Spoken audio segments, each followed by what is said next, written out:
Hello guys, कैसे हो आप लोग। आई होप आप लोग भी बहुत ही अच्छे होंगे और मैं भी बहुत ही अच्छे हो।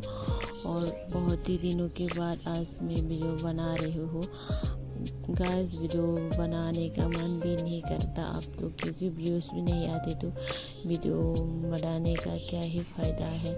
तो इसलिए मैं वीडियो बनाना भी कम कर दिया हूँ। फिर भी एक दो बना लेती हूँ वीक में। तो आप लोग बताना, आप लोगों को मेरी वीडियो और चाहिए कि नहीं, और आप लोग और भी देखना चाहते हैं मेरी वीडियो, तो आप लोग कमेंट ज़रूर बताना, ताकि मुझे भी मोटिवेट मिले कि वीडियो वीक में 3 से ज़्यादा वीडियो बना पाओ। अगर आप लोग कुछ भी नहीं बोलोगे, अच्छा लग रही है या नहीं, तो मैं भी डिमोटिवेट हो जाती हूँ कि वीडियो बना के क्या ही फ़ायदा जब देखने वाला ही नहीं है। तो आप लोग बताना, आप लोगों को और भी वीडियो देखना है या नहीं।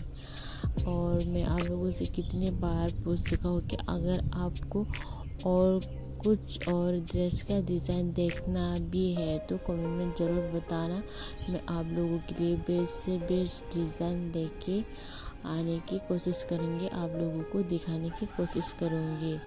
अगर आपको थोड़ा सा भी वीडियो अच्छा लगा है या फिर आपको टॉप डिज़ाइन देखने में इंटरेस्ट है, तो एक कमेंट, एक लाइक, एक शेयर ज़रूर से कर देना, ताकि मुझे भी मोटिवेट मिले वीडियो और भी ब्यूटीफुल टॉप डिज़ाइन ढूंढ के आपको दिखाने की। तो कमेंट करना मत भूलना गाइस। अगर आप मेरे चैनल में नए हो तो मेरे चैनल को ज़रूर से सब्सक्राइब कर लेना आप, और बेल आइकन भी ज़रूर से प्रेस कर लेना, ताकि मैं जब भी वीडियो डालूँ तो आपको सबसे पहले नोटिफिकेशन मिले, सबसे पहले, या फ्यूचर में कभी भी वीडियो डालो तो आपको नोटिफिकेशन मिले। तो बेल आइकन प्रेस करना मत भूलना।